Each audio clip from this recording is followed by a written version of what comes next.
On the third day, there was a wedding at Cana in Galilee, and the mother of Jesus was there. Jesus also was invited to the wedding with his disciples. When the wine ran out, the mother of Jesus said to him, "They have no wine." And Jesus said to her, "Woman, what does this have to do with me? My hour is not yet come." His mother said to the servants, "Do whatever he tells you." Now there were 6 stone water jars there for the Jewish rites of purification, each holding 20 or 30 gallons. Jesus said to the servants, "Fill the jars with water." And they filled them up to the brim.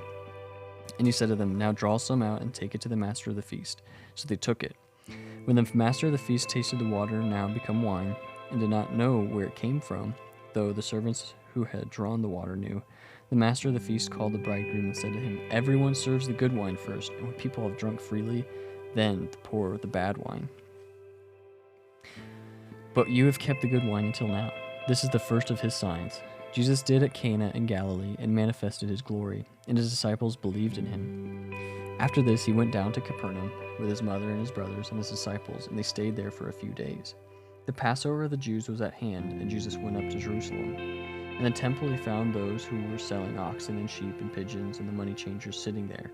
And making a whip of cords, he drove them all out of the temple with the sheep and oxen.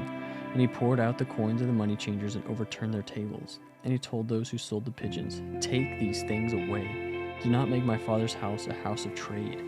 His disciples remembered that it is written, "Zeal for your house will consume me." So the Jews said to him, "What sign do you show us for doing these things?" Jesus answered them, "Destroy this temple, and in 3 days I will raise it up." The Jews then said, "It has taken 46 years to build this temple, and will you raise it up in 3 days?" But he was speaking about the temple of his body. When therefore he was raised from the dead, his disciples remembered that he had said this, and they believed the scripture, the word that Jesus had spoken.